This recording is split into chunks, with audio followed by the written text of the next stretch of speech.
के मिशन भुलाइल।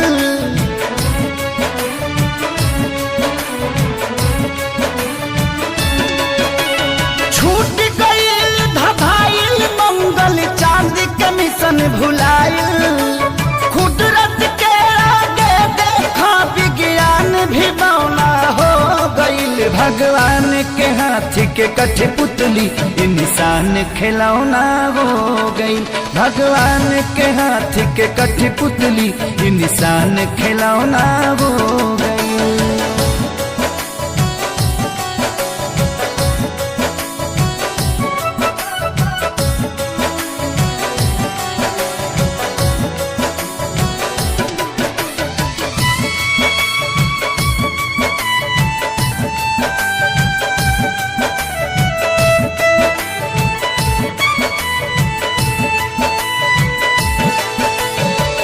कर धन के ऐठल घर में बैठल बैठल मेट गईल।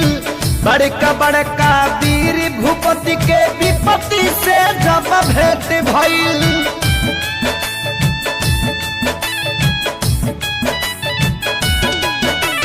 सब कर धन के ऐठल घर में बैठल बैठल मेट गईल। बड़का बड़का वीर भूपति के विपत्ति से जब भेंट भइल। त्राजिमाम जगत में भइल जब काम घिनौना हो गईल। भगवान के हाथ के कठपुतली इंसान खिलौना हो गई। भगवान के हाथ के कठपुतली इंसान खिलौना हो गई।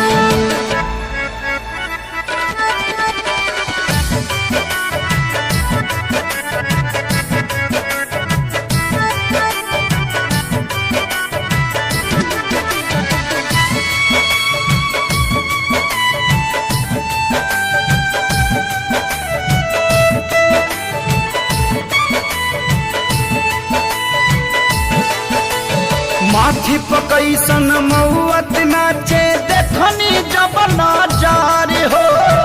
अपनों से मिले जुले में लागता अब डर हो।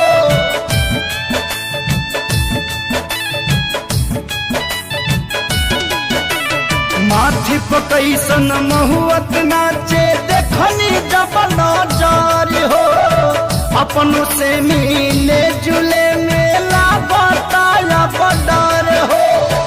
एक किलो के रह के भी अलगा बिछौना हो गईल। भगवान के हाथ के कठपुतली इंसान खिलौना हो गई। भगवान के हाथ के कठपुतली इंसान खिलौना हो गई।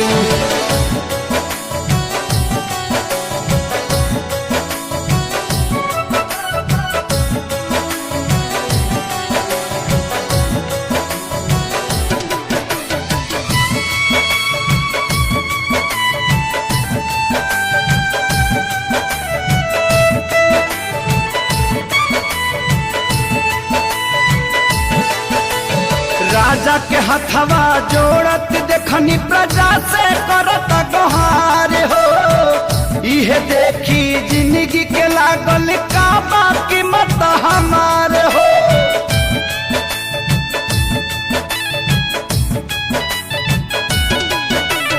राजा के हथवा जोड़त देखनी प्रजा से करत गुहार हो। इहे देखी जिंदगी के लागल का बाकी मत हमारे हो। हलचल खेसारी धनंजय पभारी एगो किरौना हो गईल। भगवान के हाथ के कठपुतली इंसान खिलौना हो गईल। भगवान के हाथ के कठपुतली इंसान खिलौना हो गईल।